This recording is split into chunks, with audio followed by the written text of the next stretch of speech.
Buen día, Doc. Comenzamos. Organización funcional del cuerpo humano y control del medio interno. La fisiología es la ciencia que pretende explicar los mecanismos físicos y químicos responsables del origen, desarrollo y progresión de la vida. Cada tipo de vida, desde el virus más simple hasta el árbol más grande o el complicado del ser humano, posee sus propias características funcionales, por lo que la mayoría de las funciones fisiológicas pueden separarse en fisiología vírica, fisiología bacteriana, fisiología celular, fisiología vegetal, fisiología de los invertebrados, fisiología de los vertebrados, fisiología de los mamíferos, fisiología humana y muchas otras subdivisiones. Fisiología humana. La ciencia de la fisiología humana intenta explicar las características y mecanismos específicos del cuerpo humano que hacen que sea un ser vivo. El hecho de mantenerse vivo es el resultado de sistemas de control complejos. El hambre nos hace buscar alimentos, el miedo nos lleva a buscar refugio, las sensaciones de frío nos impulsan a buscar medios para calentarnos y otras fuerzas nos hacen buscar compañía y reproducirnos. El hecho de que seamos seres que perciben, sienten y aprenden forma parte de esta secuencia automática de la vida. Estos atributos especiales nos permiten existir en situaciones muy variables que en caso contrario harían imposible la vida. Las células como unidades vivas del cuerpo. La unidad viva básica del cuerpo es la célula.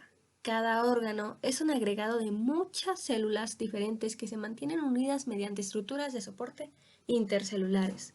Cada tipo de célula está especialmente adaptada para realizar una o más funciones concretas.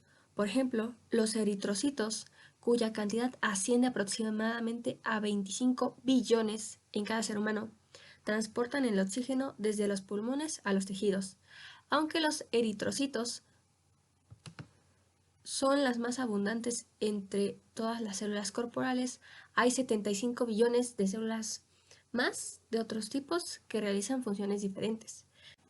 El cuerpo en su conjunto contiene en torno a 100 billones de células, aunque las múltiples células del cuerpo son muy diferentes entre sí.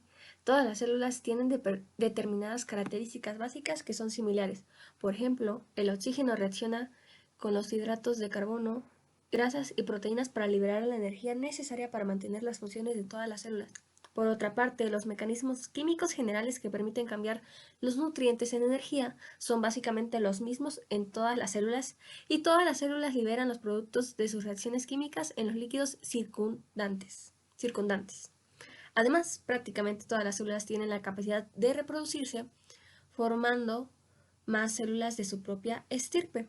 Por fortuna, cuando se destruyen las células de un tipo en particular, el resto de las células de este tipo generan nuevas células hasta rellenar el cupo. Líquido extracelular, el medio interno. El 60% del cuerpo humano del adulto es líquido, principalmente una solución acuosa de iones y otras sustancias. Si bien casi todo este líquido queda dentro de las células y se conoce como líquido intracelular, aproximadamente una tercera parte se encuentra en los espacios exteriores a las células y se denomina líquido extracelular. Este líquido extracelular está en movimiento constante por todo el cuerpo y se transporta rápidamente en la sangre circulante para mezclarse después entre la sangre y los líquidos tisulares por difusión a través de las paredes capilares. En el líquido extracelular están los iones y nutrientes que necesitan las células para mantenerse vivas, por lo que todas ellas viven esencialmente en el mismo entorno del líquido extracelular. Por este motivo, el líquido extracelular también se denomina como medio interno del organismo o milieu intérieur, un término que fue introducido hace más de 150 años por el gran fisiólogo francés del siglo XIX, Claude Bernard, que vivió de 1813 a 1878. Las células son capaces de vivir y realizar sus funciones especiales siempre que este medio interno disponga de las concentraciones adecuadas de oxígeno, glucosa, distintos iones, aminoácidos, sustancias grasas y otros componentes. Diferencias entre los líquidos extracelular e intracelular. El líquido extracelular contiene grandes cantidades de iones, sodio, cloruro y bicarbonato, más nutrientes para las células, como oxígeno, glucosa, ácidos grasos, aminoácidos. También contiene dióxido de carbono que se transporta desde las células a los pulmones para ser excretado junto con otros residuos celulares que se transportan a los riñones para su excreción. El líquido intracelular es muy distinto del líquido extracelular. Por ejemplo, contiene grandes cantidades de iones potasio, magnesio y fosfato en lugar de los iones sodio y cloruro que se encuentran en el líquido extracelular. Los mecanismos especializados de transporte de iones a través de la membrana celular mantienen las diferencias en la concentración de iones entre los líquidos extracelular e intracelular. Los procesos de transporte se comentan en el capítulo 4. Homeostasis, mantenimiento de un medio interno casi constante.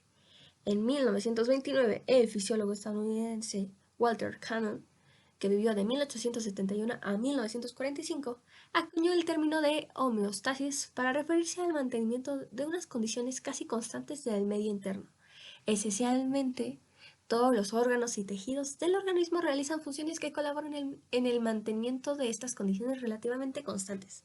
Por ejemplo, los pulmones aportan el oxígeno al líquido extracelular para reponer el oxígeno que utilizan las células. Los riñones mantienen constantes las concentraciones de iones y el aparato digestivo aporta los nutrientes. Los diversos iones, nutrientes, productos de desecho y otros componentes del organismo están regulados normalmente dentro de un intervalo de valores. No poseen valores fijos. Para algunos de estos componentes, el intervalo en cuestión es extremadamente reducido. Por ejemplo, las variaciones en la concentración de iones hidrógeno en la sangre se sitúan por lo general debajo de 5 nanomoles por litro, 0,000000005 moles por litro. La concentración de sodio en sangre está también extremadamente regulada y varía en general en unos milimoles por litro. Aun cuando existan cambios importantes en la ingestión de sodio. Sin embargo, estas variaciones en la concentración de sodio son al menos 1.000.000 de veces superiores a las de los iones hidrógeno. Existen poderosos sistemas de control para mantener las concentraciones de sodio e hidrógeno, así como la mayoría de los iones, nutrientes y sustancias del organismo en niveles que permitan que las células, los tejidos y los órganos lleven a cabo sus funciones normales, pese a grandes variaciones ambientales y a las dificultades derivadas de lesiones y enfermedades. Gran parte de este texto está dedicado a la forma en que cada órgano o tejido contribuye a la homeostasis. Las funciones normales del organismo exigen acciones integradas de células, tejidos, órganos y los múltiples sistemas de control nervioso, hormonales y locales que contribuyen conjuntamente a la homeostasis y a la buena salud. A menudo, la enfermedad se considera un estado de ruptura de la homeostasis. Sin embargo, incluso en presencia de enfermedades, los mecanismos homeostáticos siguen activos y mantienen las funciones vitales a través de múltiples compensaciones. Estas compensaciones pueden conducir, en algunos casos, a desviaciones importantes de las funciones corporales con respecto al intervalo normal, lo que dificulta la labor de diferenciar la causa principal de la enfermedad de las respuestas compensadoras. Por ejemplo, las enfermedades que impiden la capacidad de los riñones de excretar sales y agua pueden conducir a una elevación de la presión arterial, que inicialmente ayuda a recuperar valores normales de excreción, de forma que sea posible mantener un equilibrio entre la ingestión y la excreción renal. Este equilibrio es necesario para el mantenimiento de la vida, pero los periodos de tiempo prolongados de alta presión arterial pueden provocar perjuicios en diversos órganos, entre ellos los riñones, lo que deriva en nuevos aumentos de la presión arterial y con ello más daños renales. De este modo, las compensaciones homeostáticas que se producen en el organismo después de una lesión, una enfermedad o de cambios ambientales importantes pueden verse como un compromiso necesario para mantener las funciones vitales. Si bien a largo plazo pueden contribuir a inducir anomalías adicionales en el organismo, la disciplina de la fisiopatología pretende explicar cómo se alteran los diversos procesos fisiológicos durante las enfermedades y las lesiones. Este capítulo expone los distintos sistemas funcionales del organismo y sus contribuciones a la homeostasis, para después revisar brevemente la teoría básica de los sistemas de control corporal que permiten colaborar a los distintos sistemas funcionales para mantenerse unos a otros. Transporte en el líquido extracelular y sistema de mezcla. El aparato circulatorio. El líquido extracelular circula por el organismo en dos etapas. La primera de ellas consiste en el movimiento de la sangre por el cuerpo dentro de los vasos sanguíneos y la segunda es el movimiento del líquido entre los capilares sanguíneos y los espacios intercelulares entre las células tisulares. En la figura 1-2 se muestra la circulación general de la sangre. En este modelo, toda la sangre atraviesa la totalidad del circuito una media de vez por minuto cuando el cuerpo está en reposo y hasta 6 veces por minuto cuando la persona está muy activa.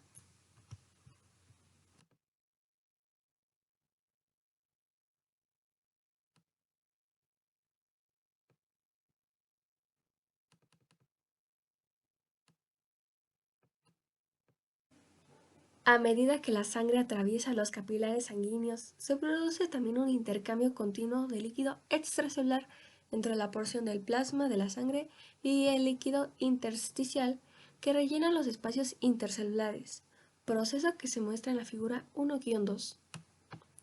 Las paredes de los capilares son permeables a la mayoría de las células del plasma sanguíneo, con la excepción de las proteínas plasmáticas, que son demasiado grandes para pasar con facilidad a través de los capilares. Por tanto, grandes cantidades de líquido y sus componentes disueltos difunden yendo y viniendo entre la sangre y los espacios tisulares, como demuestran las flechas. Este proceso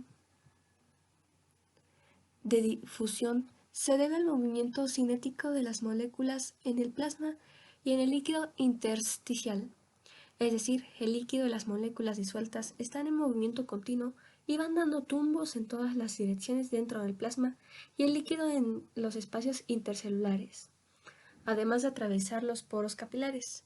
Pocas células se encuentran a más de 50 milésimas parte de un milímetro o micrómetros, lo que garantiza la difusión de casi cualquier sustancia desde el capilar hacia la célula en pocos segundos, es decir, que el líquido extracelular de cualquier zona del organismo, tanto el plasma como el líquido intersticial, se está mezclando continuamente, manteniendo la homogeneidad del líquido extracelular en todo el organismo. Origen de los nutrientes en el líquido extracelular. Aparato respiratorio. En la figura 1-1 se muestra que cada vez que la sangre atraviesa el organismo, también fluye por los pulmones y capta el oxígeno a través de los alvéolos, adquiriendo el oxígeno que necesitan las células. La membrana que separa los alvéolos y la luz de los capilares pulmonares, la membrana alveolar, tiene un grosor de tan solo 0,4 a 2 micrómetros y el oxígeno difunde rápidamente por el movimiento molecular a través de esta membrana para entrar en la sangre. Aparato digestivo. Una gran porción de la sangre que bombea el corazón también atraviesa las paredes del aparato digestivo, donde se absorben los distintos nutrientes, incluidos los hidratos de carbono, los ácidos grasos y los aminoácidos, desde el alimento ingerido hacia el líquido extracelular de la sangre. Hígado y otros órganos que realizan principalmente funciones metabólicas. No todas las sustancias absorbidas del sistema digestivo pueden usarse tal como las células absorben, y el hígado es el encargado de cambiar la composición química de muchas de ellas para convertirlas en formas más utilizables, mientras que otros tejidos corporales, los adipocitos, la mucosa digestiva, los riñones y las glándulas endocrinas, modifican o almacenan las sustancias absorbidas hasta que son necesitadas. El hígado elimina también ciertos residuos producidos en el cuerpo y las sustancias tóxicas que ingieren. Aparato locomotor. ¿De qué forma contribuye el aparato locomotor a la homeostasis? La respuesta es evidente y sencilla. Si no fuera por los músculos, el organismo no podría desplazarse para obtener los alimentos que se necesitan para la nutrición.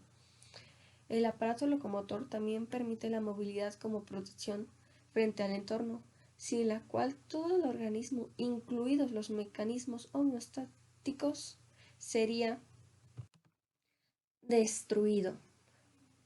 Eliminación de los productos finales metabólicos. Eliminación del dióxido de carbono en los pulmones. Al mismo tiempo que la sangre capta el oxígeno de los pulmones, se libera el dióxido de carbono desde la sangre hacia los alvéolos y el movimiento respiratorio de aire que entra y sale de los pulmones transporta el dióxido de carbono hacia la atmósfera. El dióxido de carbono es el más abundante de todos los productos del metabolismo. Riñones.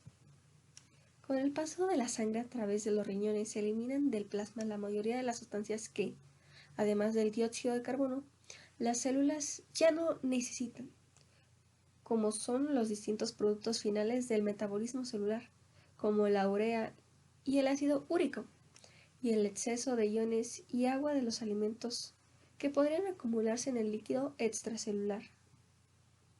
Los riñones realizan su función filtrando, primero, una gran cantidad de plasma a través de los capilares de los glomérulos hacia los túbulos y reabsorbiendo hacia la sangre las sustancias que necesitan el organismo, como la glucosa, los aminoácidos, cantidades apropiadas de agua y muchos de los iones. La mayoría de las demás sustancias que el organismo no necesita, en especial los productos de desecho metabólicos, como la urea, se reabsorben mal y atraviesan los túbulos renales hacia la orina. Aparato digestivo. El material no digerido que entra en el aparato digestivo y algunos productos residuales del metabolismo se eliminan en las heces. Hígado. Entre las funciones del hígado se encuentra la detoxificación o eliminación de numerosos fármacos y productos químicos que se ingieren. El hígado secreta muchos de estos residuos en la bilis para su eliminación ulterior en las heces. Regulación de las funciones corporales. Sistema nervioso.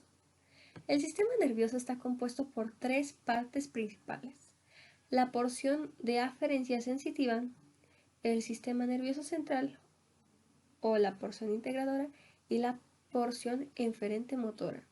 Los receptores sensitivos detectan el estado del cuerpo o de su entorno. Por ejemplo, los receptores de la piel nos alertan de que un objeto ha tocado la piel en algún punto. Los ojos son órganos sensitivos que nos aportan una imagen visual del entorno, y los oídos también son órganos sensitivos. El sistema nervioso central está formado por el cerebro y la médula espinal. El cerebro almacena información, genera los pensamientos, crea la ambición y determina las reacciones que debe manifestar el cuerpo en respuesta a las sensaciones, para, a continuación, transmitir las señales apropiadas a través de la porción motora eferente del sistema nervioso para llevar a cabo los deseos del sujeto. Un segmento importante del sistema nervioso es el sistema nervioso autónomo o neurovegetativo, que funciona a escala subconsciente y controla muchas de las funciones de los órganos internos, como la función de bomba del corazón, los movimientos del aparato digestivo y la secreción en muchas de las glándulas corporales. Sistemas hormonales. Dentro del organismo se encuentran 8 glándulas endocrinas mayores y varios órganos y tejidos que segregan productos químicos denominados hormonas. Las hormonas se transportan en el líquido extracelular a otras partes del cuerpo para regular las funciones celulares. Por ejemplo, la hormona tiroidea aumenta la velocidad de la mayoría de las reacciones químicas de todas las células, con lo que se facilita el ritmo de la actividad corporal, mientras que la insulina controla el metabolismo de la glucosa. Las hormonas corticosuprarrenales controlan los iones sodio y potasio y el metabolismo proteico, y la hormona paratiroidea controla el calcio y el fosfato en el hueso. Por tanto, las hormonas proporcionan un sistema de regulación que complementa al sistema nervioso. El sistema nervioso regula numerosas actividades musculares y secretoras del organismo, mientras que el sistema hormonal regula muchas de las funciones metabólicas. Normalmente, los sistemas nerviosos y hormonales trabajan de forma coordinada para controlar esencialmente todos los sistemas orgánicos del cuerpo. Protección del cuerpo. Sistema inmunitario. El sistema inmunitario está formado por los glóbulos blancos, células tisulares derivadas de los glóbulos blancos, el timo, los nódulos linfáticos y los vasos linfáticos que protegen el cuerpo de patógenos como bacterias, virus, parásitos y hongos. El sistema inmunitario proporciona un mecanismo para que el cuerpo, 1. Diferencie sus propias células de las células y sustancias extrañas y 2. Destruya al invasor por fagocitosis o mediante la producción de linfocitos sensibilizados o proteínas especializadas, por ejemplo, anticuerpos que destruyen o neutralizan al invasor. Sistema tegumentario. La piel y sus diversos anejos como el pelo, las uñas, las glándulas y otras estructuras cubren, amortiguan y protegen los tejidos profundos y los órganos del cuerpo y en general definen una frontera entre el medio corporal interno y el mundo exterior. El sistema tegumentario es importante también para la regulación de la temperatura y la excreción de los residuos y proporciona una interfaz sensorial entre el cuerpo y el medio exterior. La piel suele comprender entre aproximadamente el 12 y el 15% del peso corporal. Reproducción. A veces no se considera que la reproducción sea una función homeostática, aunque ayuda a mantener la homeostasis generando nuevos seres que ocuparán el lugar de aquellos que mueren. Dicho así, puede sonar como un uso abusivo del término homeostasis, pero nos muestra que en el análisis final todas las estructuras corporales están esencialmente organizadas de tal forma que ayudan a mantener el automatismo y la continuidad de la vida. Sistemas de control del organismo. El cuerpo humano tiene miles de sistemas de control. Algunos de los más intricados de estos sistemas son los de control genético que actúan en todas las células para mantener el control de las funciones intracelulares y extracelulares. Esta materia se comenta más con detalle en el capítulo 3. Hay muchos otros sistemas de control que actúan dentro de los órganos para controlar las funciones de sus componentes. Otros actúan a través de todo el organismo para controlar las interrelaciones entre los órganos, como por ejemplo el aparato respiratorio, que actúa asociado al sistema nervioso y regula la concentración de dióxido de carbono en el líquido extracelular. El hígado y el páncreas regulan la concentración de glucosa en el líquido extracelular y los riñones regulan las concentraciones de hidrógeno, sodio, potasio, fosfato y otros iones en el líquido extracelular. Ejemplos de mecanismos de control. Regulación de las concentraciones de oxígeno y dióxido de carbono en el líquido extracelular. Como el oxígeno es una de las principales sustancias que requieren las reacciones químicas para las células, el organismo tiene un mecanismo de control especial para mantener una concentración casi exacta y constante de oxígeno en el líquido extracelular. Este mecanismo depende principalmente de las características químicas de la hemoglobina, que está presente en todos los eritrocitos. La hemoglobina se combina con el oxígeno a medida que la sangre atraviesa los pulmones. Posteriormente, cuando la sangre atraviesa los capilares tisulares, su propia afinidad química por el oxígeno permite que no lo liberen los tejidos si ya hay demasiado. Sin embargo, si la concentración de oxígeno en el líquido tisular es demasiado baja, se libera oxígeno suficiente para restablecer una concentración adecuada. Es decir, la regulación de la concentración de oxígeno en los tejidos se basa principalmente en las características químicas de la hemoglobina, regulación que se conoce como función amortiguadora de oxígeno de la hemoglobina. La concentración de dióxido de carbono en el líquido extracelular está regulada de una forma muy diferente, El dióxido de carbono es el principal producto final de las reacciones oxidativas de las células. Si todo el dióxido de carbono que se forma en ellas se acumulara en los líquidos tisulares, todas las reacciones que aportan oxígeno a las células cesarían. Por fortuna, una concentración mayor de lo normal de dióxido de carbono en la sangre excita el centro respiratorio, haciendo que la persona tenga una respiración rápida y profunda. Esto aumenta la expiración de dióxido de carbono y por tanto elimina el exceso de dióxido de carbono de la sangre y los líquidos tisulares. Este proceso continúa hasta que la concentración vuelve a la normalidad. Regulación de la presión arterial. Hay varios sistemas que contribuyen a la regulación de la presión arterial. Uno de ellos, el sistema vasoreceptores, es un ejemplo sencillo y excelente de un mecanismo de control de acción rápida. Figura 1-3. Y en las paredes de la zona en que se bifurcan las arterias carótidas en el cuello y también en el callado aórtico en el tórax, se encuentran muchos receptores nerviosos denominados vasoreceptores que se estimulan cuando se estira la pared arterial. Cuando la presión arterial es demasiado elevada, los vasoreceptores envían descargas de impulsos nerviosos al bulbo raquídeo cerebral, que es donde estos impulsos inhiben el centro vasomotor y a su vez disminuyen el número de impulsos transmitidos desde el centro vasomotor a través del sistema nervioso simpático hacia el corazón y los vasos sanguíneos.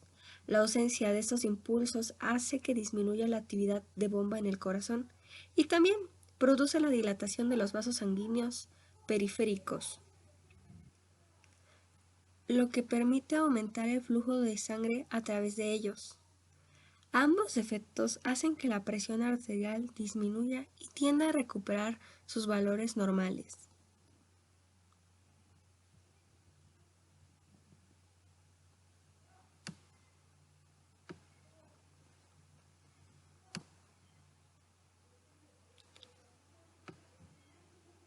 Por el contrario, el descenso de la presión arterial por debajo de lo normal relaja los receptores de estiramiento y hace que el centro vasomotor se vuelva más activo de lo habitual, con lo que se provoca vasoconstricción y un aumento de la acción de la bomba cardíaca. Así, el descenso en la presión arterial conlleva también una elevación hasta alcanzar la normalidad. Valores normales y características físicas de los principales componentes del líquido extracelular.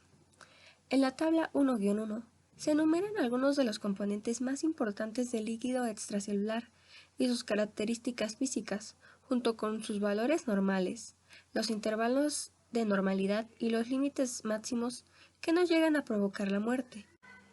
Obsérvese que el intervalo normal de cada uno de ellos es muy estrecho. Los valores fuera de estos intervalos suelen deberse a una enfermedad, una lesión u otros problemas importantes en el medio.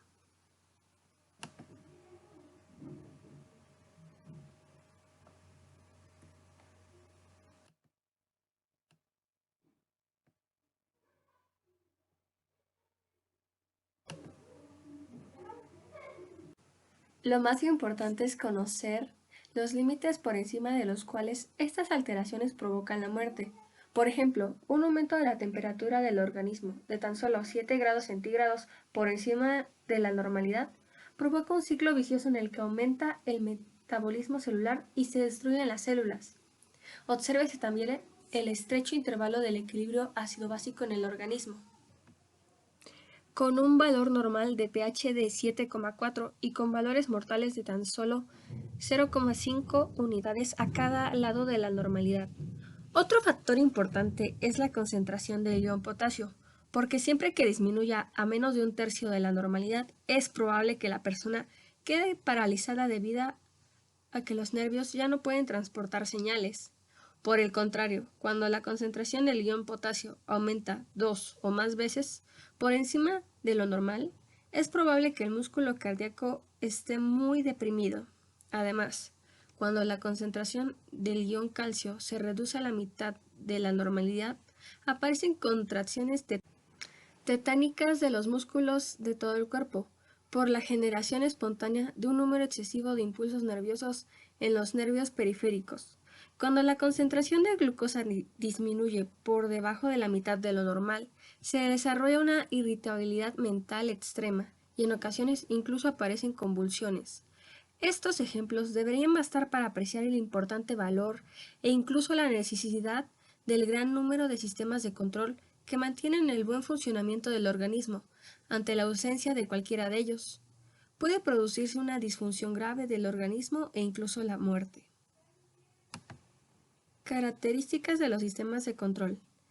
Los ejemplos mencionados de los mecanismos de control homeostáticos son solo algunos de los muchos miles que actúan en el organismo, y todos ellos poseen algunas características comunes que se exponen en la presente sección. Retroalimentación negativa de la mayoría de los sistemas de control.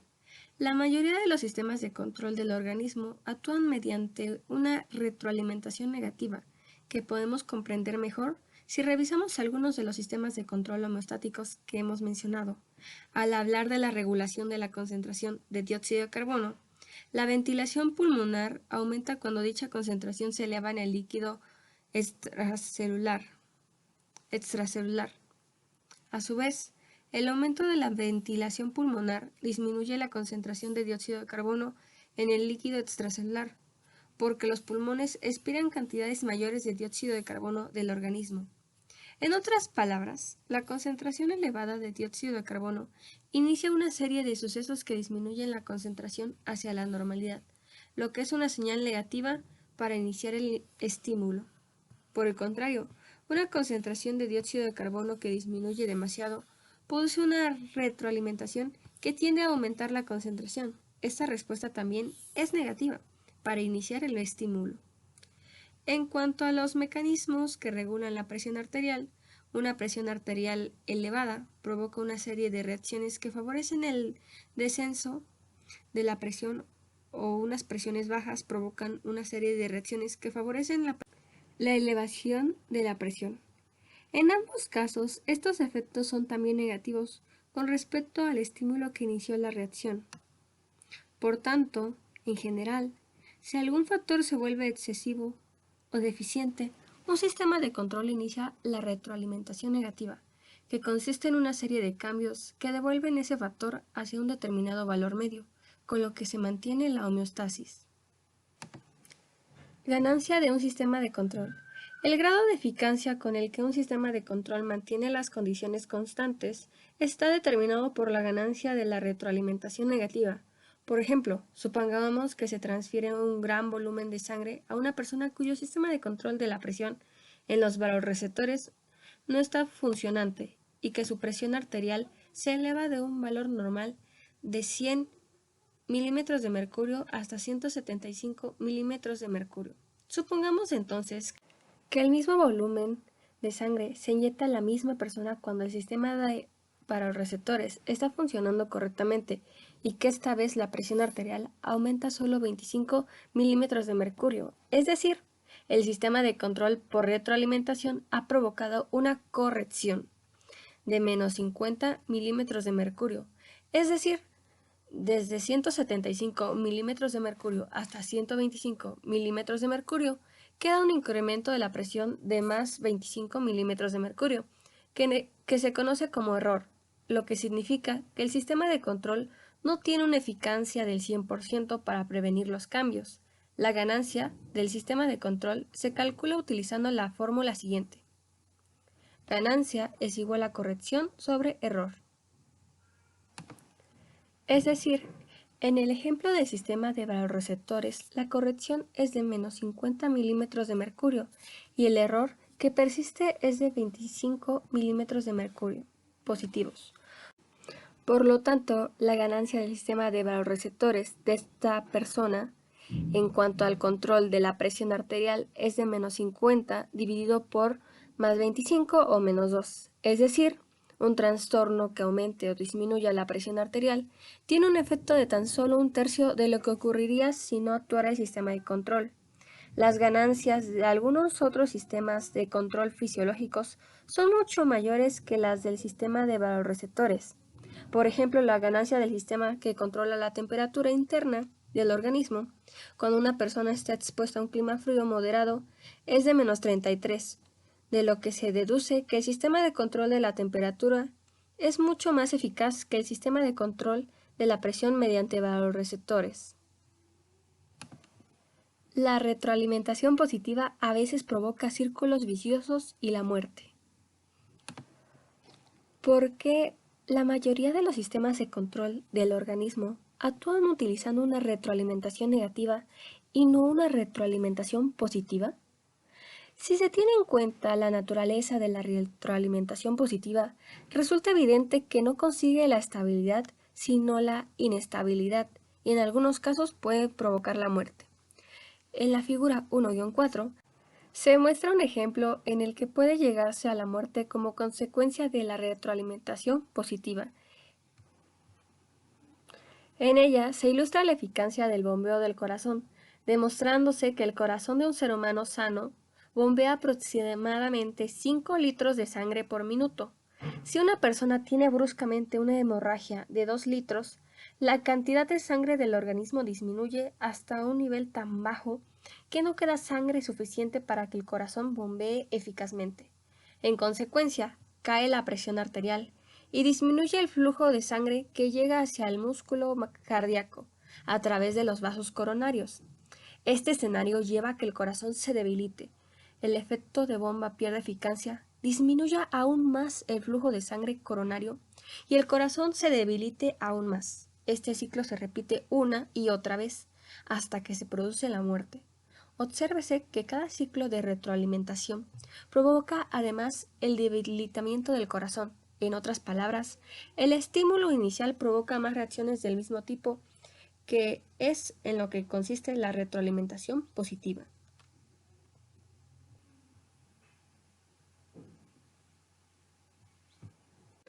La retroalimentación positiva se debería denominar mejor círculo vicioso, aunque los mecanismos de control de retroalimentación negativa del organismo pueden superar los grados leves de retroalimentación positiva y no se desarrolla el círculo vicioso. Por ejemplo, si la persona del ejemplo anterior tiene una hemorragia de 1 litro en lugar de 2, los mecanismos normales de retroalimentación negativa que controlan el gasto cardíaco y la presión arterial podrían contrarrestar la retroalimentación positiva y la persona se recuperaría, como muestra la curva discontinua de la figura 1-4. La retroalimentación positiva a veces es útil. En algunos casos, el organismo usa la retroalimentación positiva a su favor. La coagulación sanguínea es un ejemplo del gran valor que tiene la retroalimentación positiva. Cuando se rompe un vaso sanguíneo y comienza a formarse un coágulo, dentro de este se activan muchas enzimas denominadas factores de coagulación. Algunas de estas enzimas actúan sobre otras enzimas inactivas que están en la sangre inmediatamente adyacente, con lo que se consigue que coagule más sangre. Este proceso continúa hasta que el orificio del vaso se tapona y cesa la hemorragia. A veces este mecanismo se descontrola y provoca la formación de coágulos no deseados. En realidad, este proceso es el que inicia la mayoría de los ataques cardíacos, que pueden deberse a la formación inicial de un coágulo en la superficie interna de una placa aterosclerótica en la arteria coronaria, cuyo crecimiento continúa hasta que se bloquea la arteria. El parto es otro ejemplo en el que la retroalimentación positiva tiene gran importancia. Cuando las contracciones uterinas son suficientemente fuertes como para que la cabeza del niño comience a empujar el cuello uterino, el estiramiento de este envía señales a través del músculo uterino que vuelven hasta el cuerpo del útero, provocando contracciones aún más potentes. Es decir, las contracciones uterinas estiran el cuello y el estiramiento del cuello provoca contracciones más potentes. El niño nace cuando este proceso adquiere la potencia suficiente. Si no lo hace, las contracciones se desvanecen y transcurren algunos días hasta que vuelven a comenzar. Otro uso importante de la retroalimentación positiva es la generación de señales nerviosas, es decir, la estimulación de la membrana de una fibra nerviosa provoca una pequeña pérdida de iones sodio a través de los canales de sodio de la membrana nerviosa hacia el interior de la fibra. Los iones sodio que entran en la fibra cambian el potencial de membrana, lo que a su vez provoca la apertura de más canales, un cambio mayor de potencial, la apertura de más canales y así sucesivamente. Es decir, una pequeña fuga se convierte en una explosión de sodio que entra en la fibra nerviosa creando un potencial de acción en el nervio. Este potencial de acción provoca a su vez una corriente eléctrica que fluye a lo largo del exterior y del interior de la fibra nerviosa e inicia nuevos potenciales de acción. Este proceso continúa una y otra vez hasta que la señal nerviosa recorre la fibra hasta su extremo. Siempre que la retroalimentación positiva es útil, la retroalimentación positiva forma parte de un proceso global de retroalimentación negativa. Por ejemplo, en el caso de la coagulación de la sangre, el proceso de retroalimentación positiva de la coagulación es un proceso de retroalimentación negativa para el mantenimiento del volumen normal de la sangre. Además, la retroalimentación positiva que provoca las señales nerviosas permite que los nervios participen en los miles de sistemas de control de retroalimentación negativa de los nervios. Tipos más complejos de sistemas de control. Control adaptivo. Más adelante, cuando hablemos del sistema nervioso, veremos que este sistema contiene abundantes mecanismos de control interconectados. Algunos son sistemas de retroalimentación simples, similares a los que ya hemos comentado, pero otros no lo son. Por ejemplo, algunos movimientos del organismo son tan rápidos que no hay tiempo suficiente para que las señales nerviosas se desplacen desde la periferia del organismo hasta el cerebro y vuelvan a la periferia para controlar el movimiento, por lo que el cerebro aplica un principio que se conoce como control anterogrado, que hace que se contraigan los músculos apropiados, es decir, las señales del nervio sensible de las partes en movimiento informan al cerebro si el movimiento se está realizando correctamente. En caso contrario, el cerebro corrige las señales anterogradas que envía hacia los músculos la siguiente vez que se necesite ese movimiento. Después, si necesita nuevas correcciones, este proceso se realizará de nuevo en los movimientos sucesivos. Es lo que se denomina control adaptativo, que en cierto sentido es una retroalimentación negativa retardada. En resumen, comprobamos lo complejos que pueden ser los sistemas de control de retroalimentación del organismo. La vida de una persona depende de todos ellos, por lo que una gran parte de la presente obra se dedica a comentar estos mecanismos vitales. Resumen: automatismo del organismo. El objetivo de este capítulo ha sido señalar, en primer lugar, la organización global del organismo y, en segundo lugar, los medios por los que cada parte del organismo actúa en armonía con las demás. Para resumir, el organismo es en realidad un ente social formado por 100 billones de células, organizadas en distintas estructuras funcionales, algunas de las cuales se conocen como órganos. Cada estructura funcional contribuye con su parte al mantenimiento de las condiciones homeostáticas del líquido extracelular, que se denomina medio entorno. Mientras se mantengan las condiciones normales en el medio interno, las células del organismo continuarán viviendo y funcionando correctamente. Cada célula se beneficia de la homeostasis y a su vez contribuye a su mantenimiento. Esta interrelación recíproca proporciona un automatismo continuo del organismo hasta que uno o más sistemas funcionales pierden su capacidad de contribuir con su parte de la funcionalidad. Cuando esto sucede, todas las células del organismo sufren. La disfunción extrema provoca la muerte y la disfunción moderada provoca la enfermedad.